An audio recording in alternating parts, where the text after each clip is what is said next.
Welcome, everyone. So glad to have you tonight for our second Educating Texas session. We are going to give folks a couple of minutes to just get in the door. We had 300 people sign up for this, so we want to give everybody a chance to get in and settled. While you wait, thanks so much for being here. If you could introduce yourself in the chat, just drop your name, where you're from, and maybe if you're a parent or a support staff member or a retiree or a parent, just let us know a little bit about who you are and what brought you here.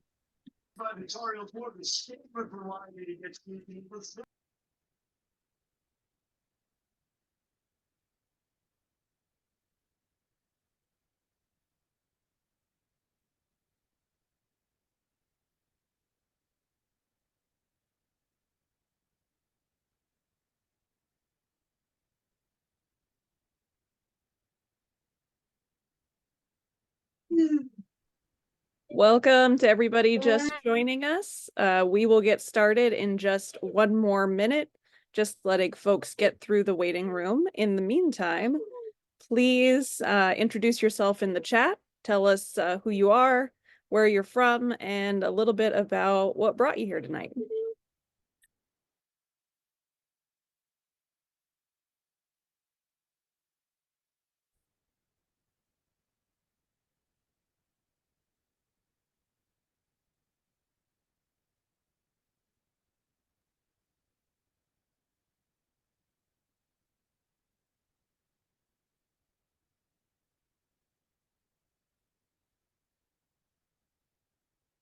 All right. Looks like we have a good group in here so far.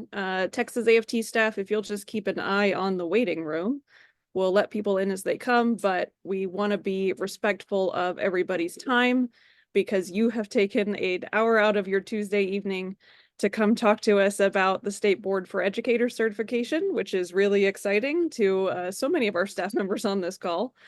Thank you so much for being here. Thank you for introducing yourselves in the chat. Jamie, if you will move me to the next slide, we'll go ahead and get started. All right, for tonight's agenda, we will first go over a little bit about our Educating Texas series, which you are all here for tonight. This is our second session.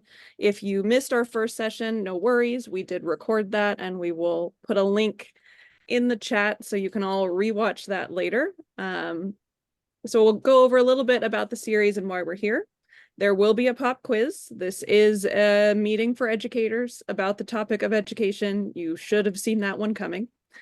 And then we will talk specifically about the State Board for Educator certification. What does it do? Who's on it? How does it differ from the State Board of Education? We'll get into all of that. Also very excited that we will have a Q&A with a special guest, Representative Alma Allen, who represents Houston in House District 131. She'll be on here to answer some questions, and that will be great because before she was a representative in the legislature, Dr. Allen actually served on the State Board of Education herself and was a teacher. So she has lots of great perspective on this topic to share with all of us. Finally, we will look through a bit of the agenda for the SBEC February meeting.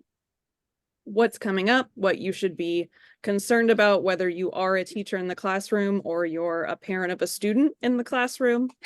And then we have a short action we'll take at the end. Jamie, next slide, please.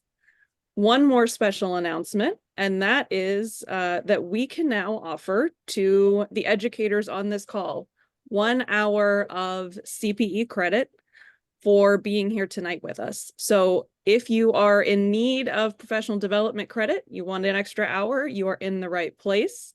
Congratulations. We will send out a sign-in form for that at the end of the session. So stay on for the whole call, and then you will get that link, submit it, and we will get your certificate to you. Also, my apologies to everybody on this call because I know you can hear the whimpering in the background, but I have a dog recovering from surgery and he's doing his best. So thank you for patience as you listen to me tonight. A little bit about our series before we get into the heart of what we're going to talk about tonight, is why we're here. So why are we doing this Educating Texas series? What do we want to get out of it? What's the big deal? And why are you all on this call tonight? So over the past couple of years, I hope everybody here is familiar of the work that our union, Texas AFT, has been doing. And that is really banging the drum on what members like you, what educators like you have told us are the real issues in public education. We have taken that to the ballot box. We have taken that to the legislature. And after 5 sessions last year, we still don't have solutions to a lot of those problems, whether it's stagnant paychecks or workloads that just keep rising, or any of the other things that you all have identified to us are huge issues. We don't have any answers for that. They met 5 times in Austin last year. Why is it that we're in the situation we're in right now? We've been asking ourselves at Texas AFT that question a lot. You all have been asking us that. We've been having a lot of conversations about that. And when we looked at where we're at now, what has happened, who the kind of people in power are, what we figured out was that we really have to look at this from a larger lens. That not only is public education under attack in Texas, democracy is under attack in Texas. So if we look at, why are issues not being addressed, it is because the people in power are not facing consequences for not addressing them. There have not been electoral consequences for underfunding our schools or for disrespecting our teachers and support staff. So that's where we came up with the genesis for this series, is really going back to our Civics 101 education and digging in with all of you, people who are interested and engaged with the politics of this state, with the policy making of this state. I think we learned last week that even with the people on this call who are generally more engaged and have a greater insight into how things work in Texas, there's still a lot we don't know. There's still a lot of anti-democratic institutions, of bureaucratic rulemaking that goes on behind the scenes that maybe a lot of people in our communities don't realize. So that's the genesis of this series, why we're here tonight, and why it's so important that all 135 of us have decided this is a priority. Jamie, next slide. Just to sum it up, we are here because for public schools and our educators to thrive, which is our main goal as a union, as educators, as staff on this call, as parents, hopefully too, that's what we want, thriving public schools. But to get to that, we have to have a state that is conducive to thriving. And that means we have a thriving democracy. So that's where we're starting tonight. We have a very, very short video for you because we wanted to show you what we're here for. What is the vision that we're fighting for? Why does it matter what these agencies and legislative bodies are doing? And it matters because this is the future we could have. We could have it right now, but we don't. So just to ground ourselves in what we're fighting for, Jamie, if you can play us this really short video.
That's it. That's the vision we want for Texas public schools.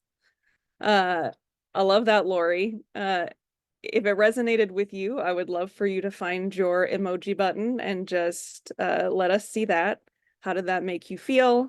Is it something you think is worth fighting for and that you were really excited to be here? I see thumbs up and claps and hearts. So I will take that as an endorsement and I will use this as our opportunity to segue into the rest of the series. So tonight we've talked about what's on our agenda, but we have even more sessions for you throughout the spring. So basically every 2 weeks through the end of May, we will be here talking about the various agencies, the various legislative bodies, the various elected officials who make this state run or sometimes make it not run.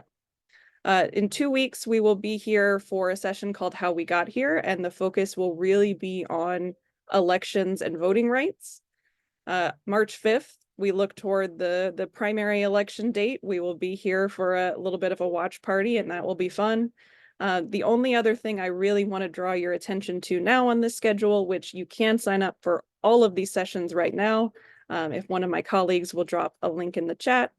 The two I want to point out are April 2nd and April 16th. We will be joined by AFT National for those 2 sessions. They will be a little bit longer. They'll be an hour and a half apiece, both for CPE credit. And those will go a little bit deeper on actual civics education and how we take what we're learning here and we really bring that to our classroom. So mark your calendars for these dates. Sign up when we post the registration link in the chat. We really want to keep seeing all your wonderful faces throughout the spring. All right, it's that time. It's the dreaded pop quiz, but it's only one question. Give me one more click, Jamie. I want everybody here, if you are on your computer or on a phone where you can actually get to your chat, answer me this question in the chat. 1 to 2 sentences, you don't need to type a lot. What do you think the State Board for Educators certification does?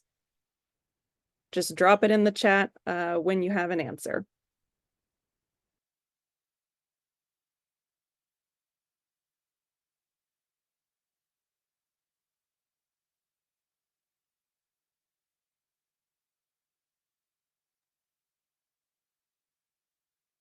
All right, I see. Let's see. Deborah says determines requirements for baseline teacher standards. Zeph is unsure, which I do feel like you should know what this state agency does, Zeph. Kesha says qualifies teachers to teach in Texas. Renette, to gather more money for the powers who be. Allison keeps the records for certification. Andrea, many question marks. I think that's a good attitude to have going into this. We will answer that. Trisha, oh, welcome back, Trisha. She said, I learned this last time. The SBEC is appointed, not elected, and they set standards. Manage all the hoops we have to jump through. Thank you, Renee. Thank you, everybody, for putting your answers in the chat. I am actually going to hand it over to a lady who knows the answer to this question and knows it quite well. Kelsey Kling is my colleague at Texas AFT. She is an expert on all things SBOE, SBEC, all the other acronyms that govern education in the state. And she's going to provide the real answer to this pop quiz. Kelsey? Hi, everyone. Thank you for joining us again. I recognize some of the names and faces from last time, so thanks for coming back and learning a little bit more with us. I don't want to say the correct answer is all of the above, but several of you had a portion of the right answer. And I think the short answer is that if it touches educator certification and what it means to be an educator in Texas, SBEC has rulemaking authority over that. So it governs the educator preparation programs, whether that be at a university or an alternative certification program. All of the requirements that you have to certify to teach, whether that's elementary, bilingual, special education, all of the rules governing your continuing professional education, and those outliers where where we have disciplinary cases related to educator certification. That full spectrum of rulemaking belongs with SBEC. I saw somebody mention, and they learned it the last time, this is an exclusively appointed board, and I cannot emphasize that enough. Governor Abbott has sole authority to nominate all 11 voting members of this body.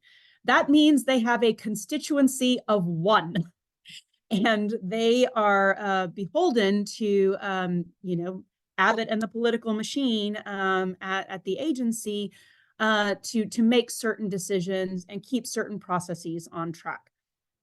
So it's a really complex web of rulemaking, and I will say 2 years into my role with Texas AFT, there's still a lot that I am learning about this body and all of the machinations within it. But it's incredibly important work to follow. And it's something that I'm privileged to do on behalf of our organization and for all of our members. Oh, and so here we're getting to the fact sheet. I love this. So yeah, 4 classroom teachers, 1 counselor, 2 administrators, and 4 citizens. Again, all appointed by Abbott. And those members will serve 6-year terms. If someone doesn't satisfy their term, the governor will simply nominate someone else and install them immediately, and boom, we have a new member. So the board is required to meet, I believe, 4 times a year. It ends up being 5 times a year, but they are actually slated to meet in Austin as of next week. So we will talk a little bit about that upcoming agenda. But so if you are, currently a classroom teacher, you've encountered a lot of their rules along the way, and if you are a parent or community member joining us, I hope this provides you some insight into kind of how the sausage is made. Move to the next slide. We talked a little bit about this one, but one of the last things I want to go over with you is because this is an appointed body, and again, a constituency of one, that one person being the governor, we need to exercise whatever influence that we have as, informed citizens to influence the actions that we want to see this body taking. And one of the main ways that we can do that is through the State Board of Education. Now, the State Board of Education is an elected body, 15-member districts across the state. And that body, the SBOE, has ultimate veto authority over SBEC rules.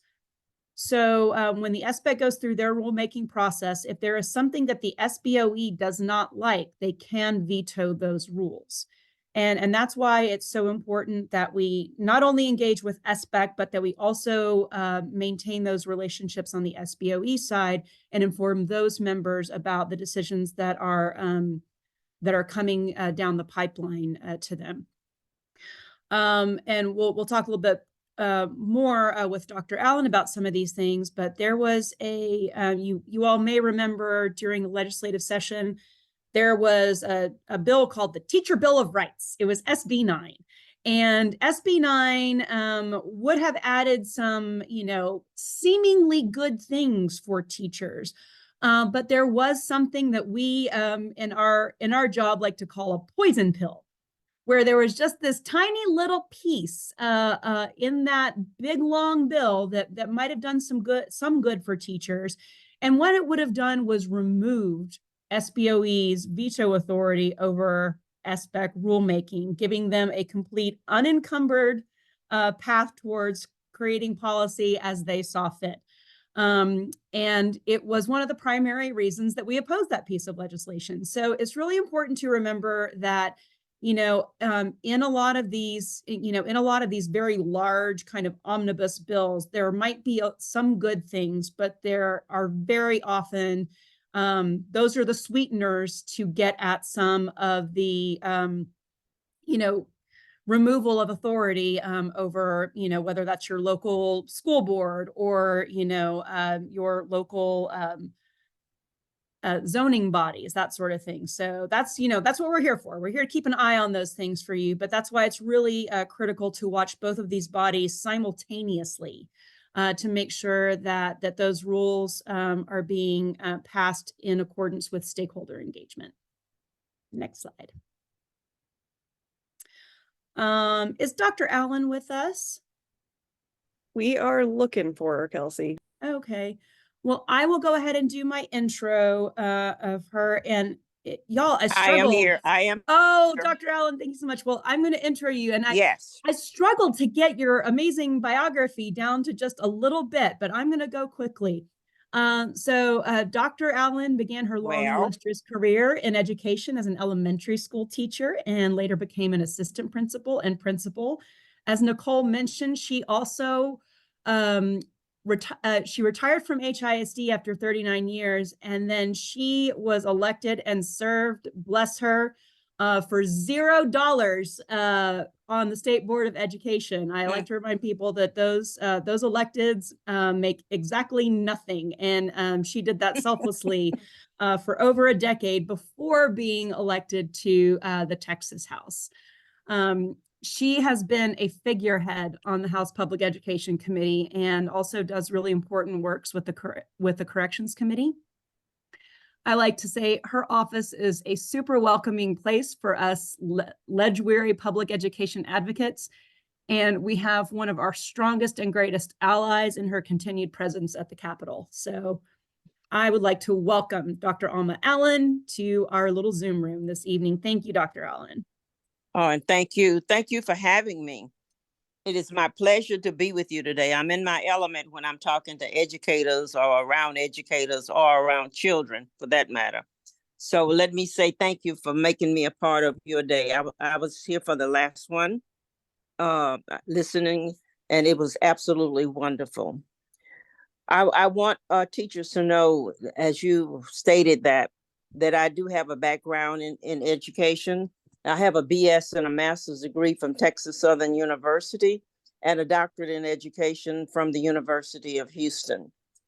Also, that is my mission, to educate children and to educate adults, because we can't educate our children without our adults being educated. So I also serve in the community. I served on the MHMRA board. That's special. Excuse me? I think we just had some random blips, but continue, please. Okay.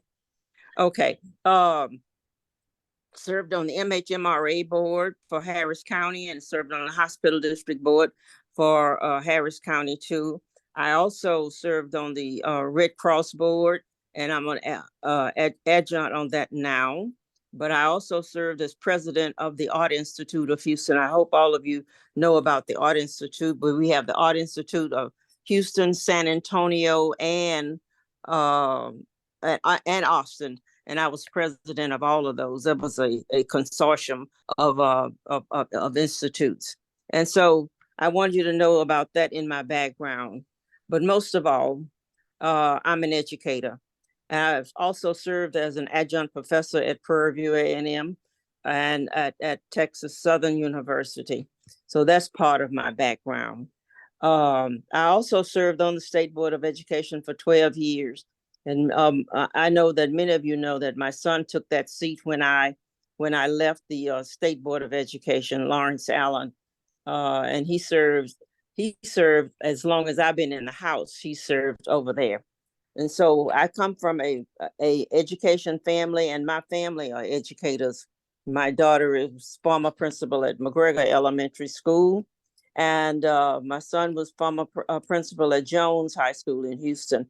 I know we're talking to all over the state today, but I just wanted you to know. So sometimes when educators think, what do they know about education? They have not been in my shoes, but I've been in your shoes and your boots and your rubberware, everything. And so that's just a little bit about me. And so I'm open for questions.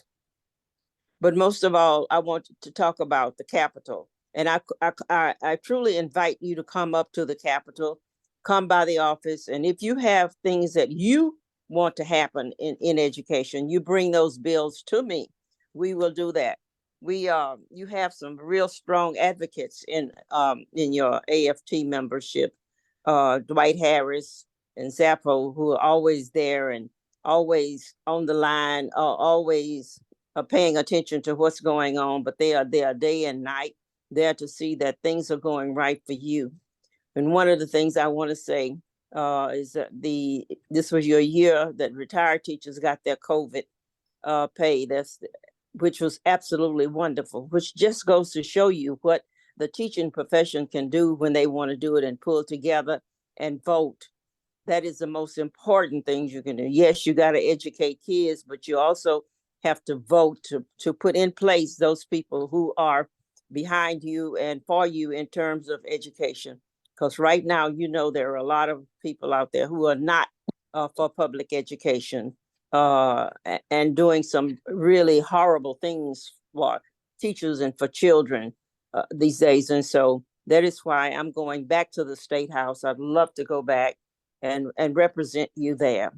And I'm open for questions and right now, anything you'd like to ask me. Well, I just put a request in the chat, but I'm going to kick us off. Okay. There's a lot of talk today, and about what teachers need. I can't understand whoever that is. I can't understand. Oh, this is Kelsey again. I hear some background noise. Can you hear me now? No, it's muffled. I hear background noise. Okay. I'm going to speak up a little bit. So, Okay. So there's a lot of talk from the CPA about what they think teachers need. And what they think teachers need is things like basic curriculum and, the case to performance themes like which is very front of a lot. And I want to know from you whether this is consistent with your experience as an educator and what is your I promise you, I cannot understand you. I cannot understand you. So can you read the chat, Dr. Allen? okay, I'm looking. Hey, Kelsey, if you put your question in the chat, I'll make sure Dr. Allen can see it. Okay. Yeah, something's happening with the audio quality. I'm not sure. Yeah. Okay. Vouchers dead. I heard that's a question that somebody asked me. Is Yeah, go ahead. vouchers dead? Not quite. It's limping, but it's not dead. You have to understand that this has been an ongoing movement for the last 30 years. When I ran 20 years ago, I ran on no vouchers. And here we are today, 20 years later, we're still fighting vouchers. But it's not dead, but the governor is truly looking to take people out of the legislature who are opposing him for vouchers. And you will see this happening. That's why it's going to be so important that you vote and that you vote for the right person to go and sit in those seats, because he's working hard to get those, particularly Republicans and Democrats who are loyal to the cause, out of the seat so he can get his vouchers crossed. Those Republicans who voted with us to deny vouchers will have a hard time. They got an opponent this year and they're having a very difficult time. So if you're in one of those cities where you have a representative who's been being attacked by the governor, make sure that you support those good Republicans too, who are for vouchers.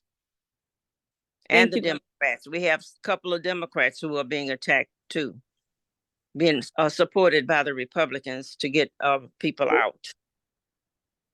Thank you, Dr. Allen. I also have this question. This is what Kelsey was trying to ask earlier. It's that there is a lot of talk from TEA and other people in charge in the public education community about quote unquote what teachers need. How does what they're suggesting jive with your experience and what you're hearing from your actual constituents? What do teachers need? Okay, this is what I need to say about that. There is a move to please parents, those people who are outside, and that's just for vote purposes. Yes, we need to listen to parents. Parents do understand, but they are not educators. And so I think that most of the things that they're asking for is that they need to work with educators in terms of what they want to see in the classroom. Yeah, parents can have good ideas, but we are trained as educators as to what we need in the classroom, what we need support in the classroom, but we don't need parents to take over everything. Thank you. Daphne has a question in the chat for you. Okay, says, Daphne. do teachers writing op-eds have any impact on policy decision making? Is that worth it? Yes, it is. Yes, op-eds are wonderful. If you can get them published, if you can get them in, that is absolutely wonderful. Let me tell you what else is needed. When you write, people forget that you write your state representative and you know what your state representative is going to do. That's all right. You write us, that's fine. But you also need to write the governor. Like you said before, he appoints committees, he appoints the commissioner of education, and then he pulls the puppet strings with those people who are elected on the floor. So you need to write the governor, let them know what it is you want and how you want education to go. The other thing I want to advocate is that you can always come to us. Sometimes I know I'm an educator, but we all don't always know what you want. So come to us, bring bills to us, bring ideas to us, and we can handle those. We can't always think of everything that you want and how we get it through, but bring it to us. You're very welcome to come, and you're very welcome to come to my office anytime. A place to be. If you're in the Capitol and you don't have a place to sit, come sit in my office. That's what it's there for. I'm not in it most of the time anyway. Thank you. I think probably the last question for you, we don't take too much of your time, is if you could wave a magic wand, let's say you have that power, what would you do for teachers in this state right now? Right now, I would give teachers a pay raise. It's long overdue. And I would put money into education. There was no money put into education this year, but that is also designed to stifle education. It's designed to keep get teachers to leave the profession, and they are walking out by the dozen. But it's all designed to take over public ed.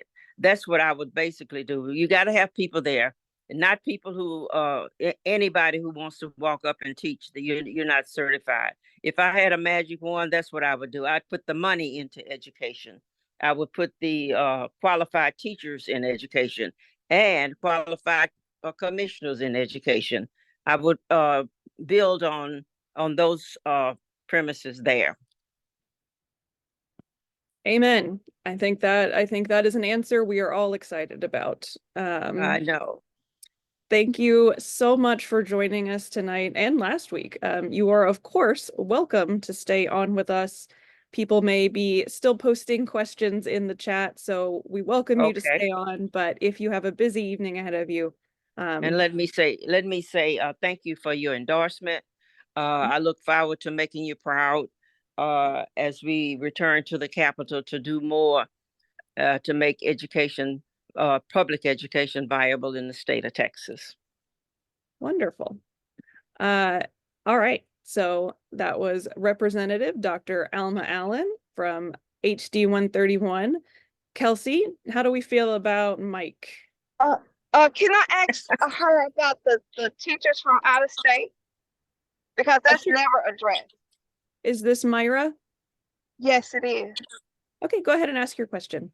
Okay, what about the teachers from out of state? We're never giving our years of service and salary. Our years of service is Really? always decreased when we come from out of state.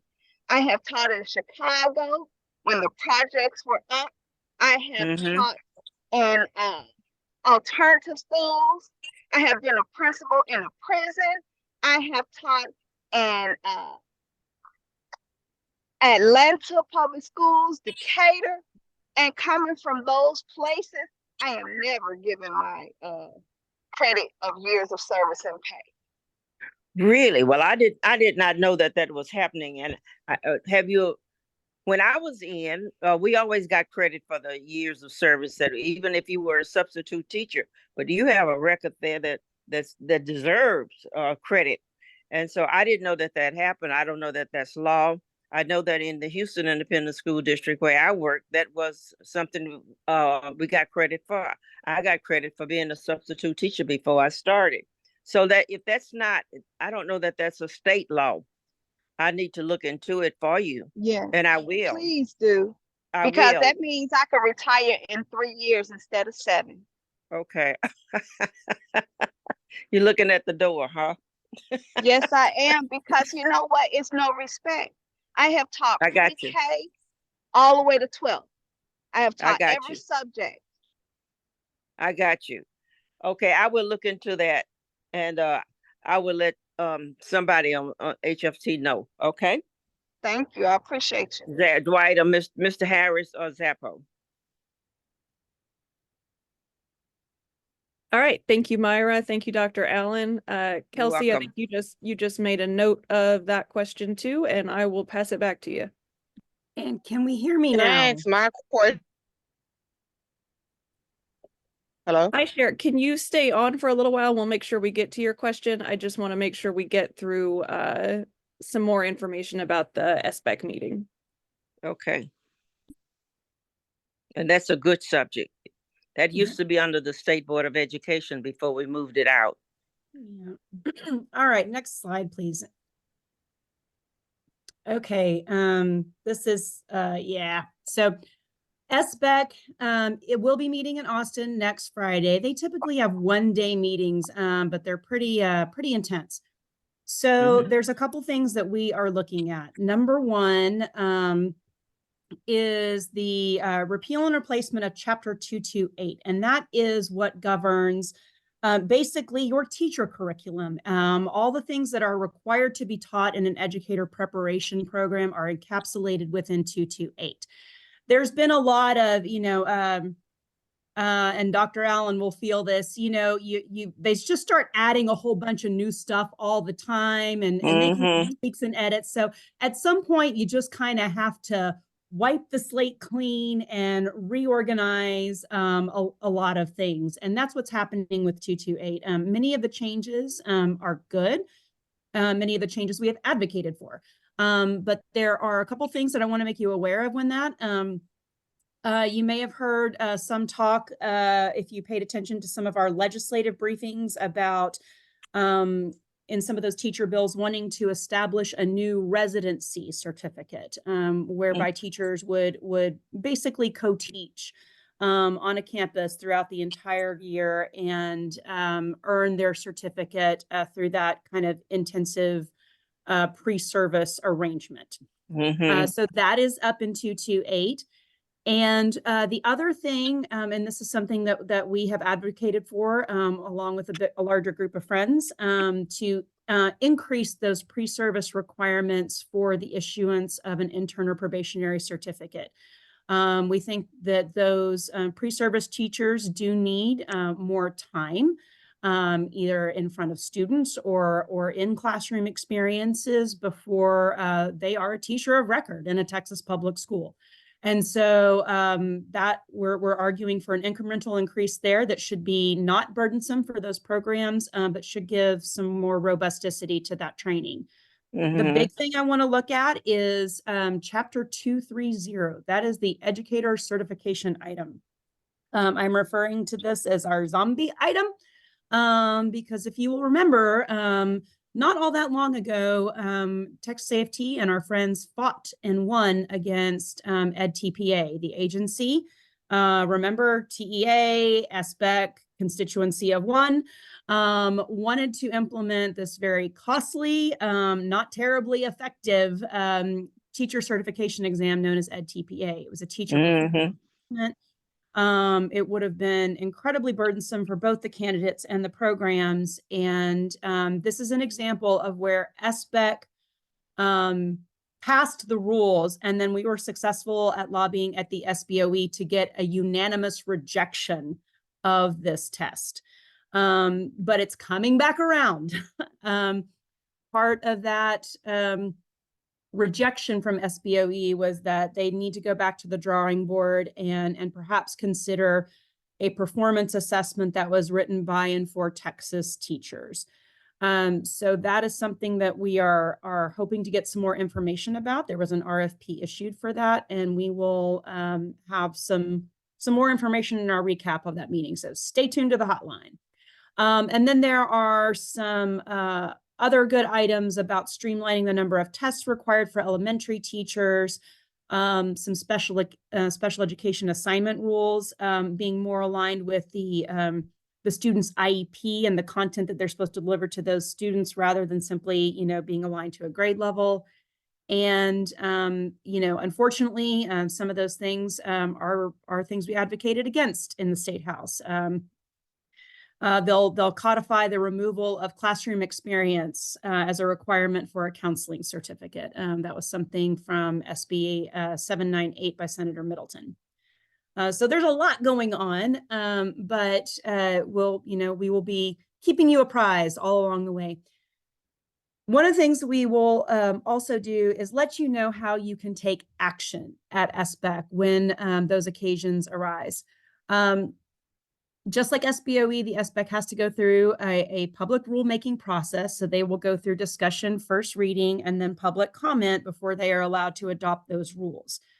So where there is an opportunity to make your voice heard on those rules, we will absolutely present that opportunity to you. Like I said, you can contact your SBEC members directly. There's bios on the website. You can find out specifically where those folks are aligned with, whether they're classroom teachers or perhaps this is an educator preparation issue. You can direct those emails to them as you wish.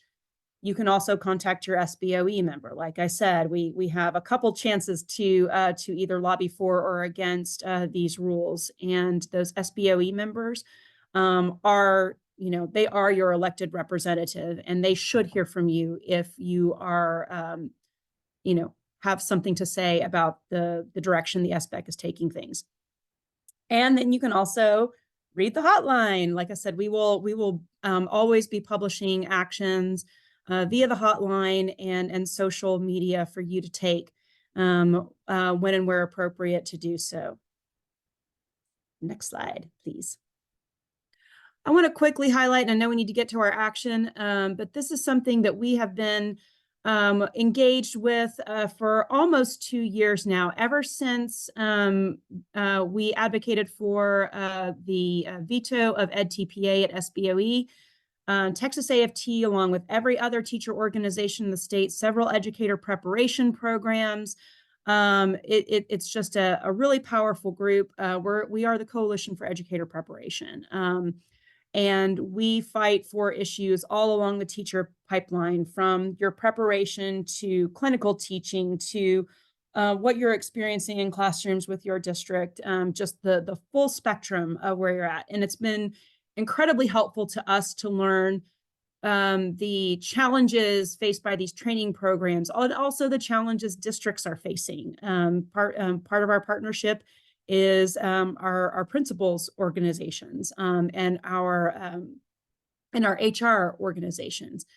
So this has just been a really, like I said, robust and powerful group, and we're starting to get some attention. Like I said, some of those changes that we've advocated for in 228 were actually consensus recommendations that grew out of this group and were accepted by SBEC, into the rules. So again, we're we are advocating as our, as Texas AFT, but when we are also advocating through this, relatively new coalition to make positive change happen at SBEC.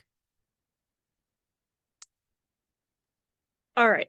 Thank you, Kelsey. I hope that helped as a brief overview of SBEC. As Kelsey said, there's always something new to learn with this, and we will have more information from the upcoming February meeting. But I know a lot of folks, when we talk about this stuff, you've probably encountered this when talking to coworkers or people in your communities. You hear a lot of things. A lot of times people will say, well, I'm not really that political. It's frustrating. I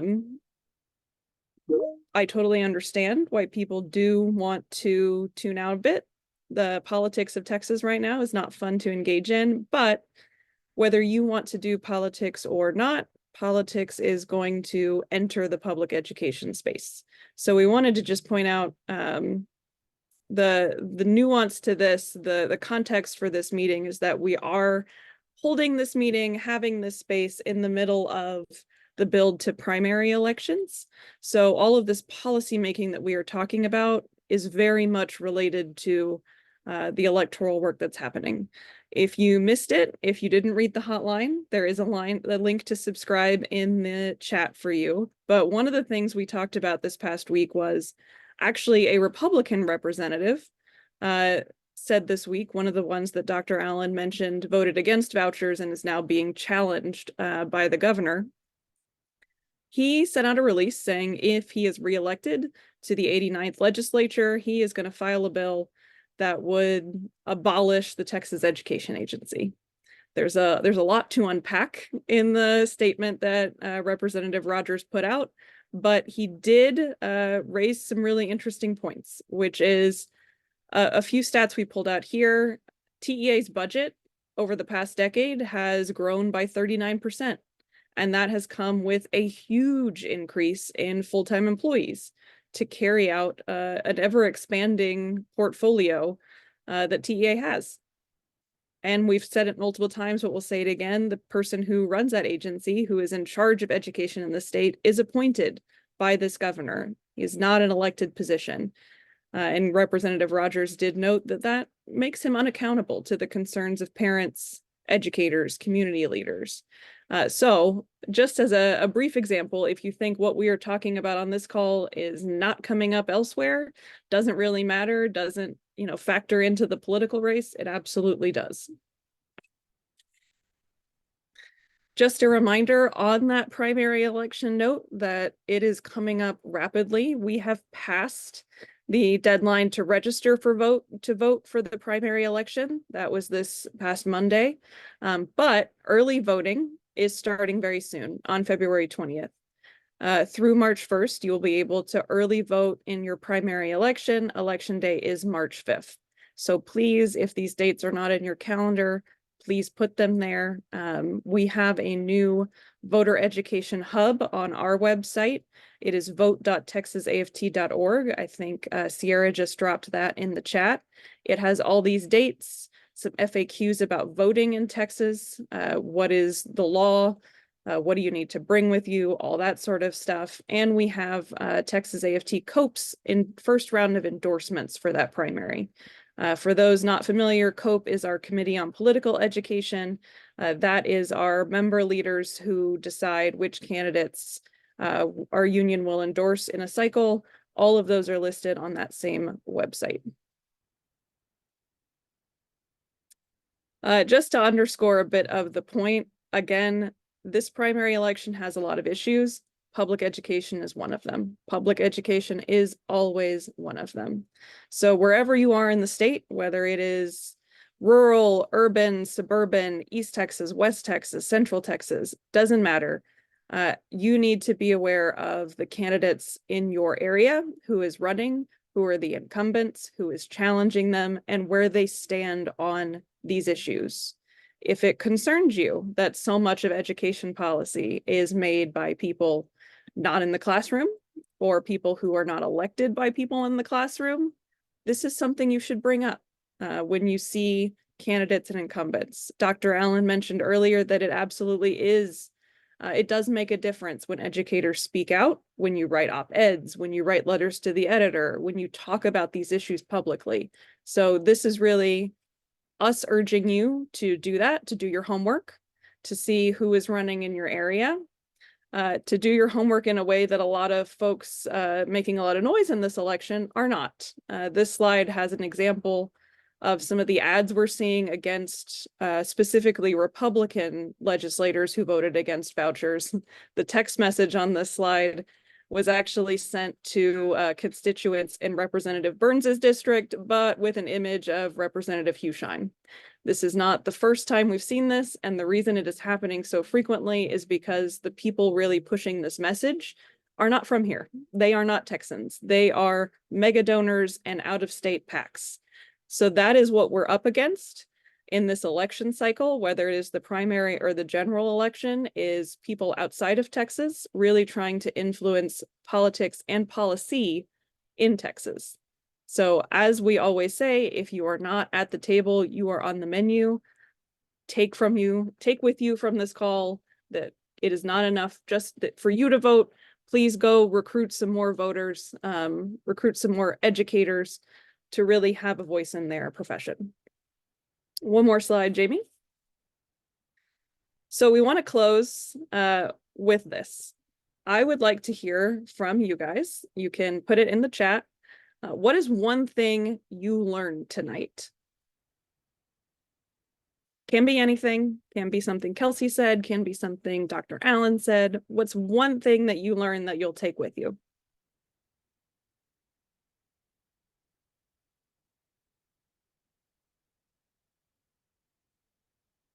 While you're putting that in the chat, Cher, why don't you go ahead and come off mute and ask Dr. Allen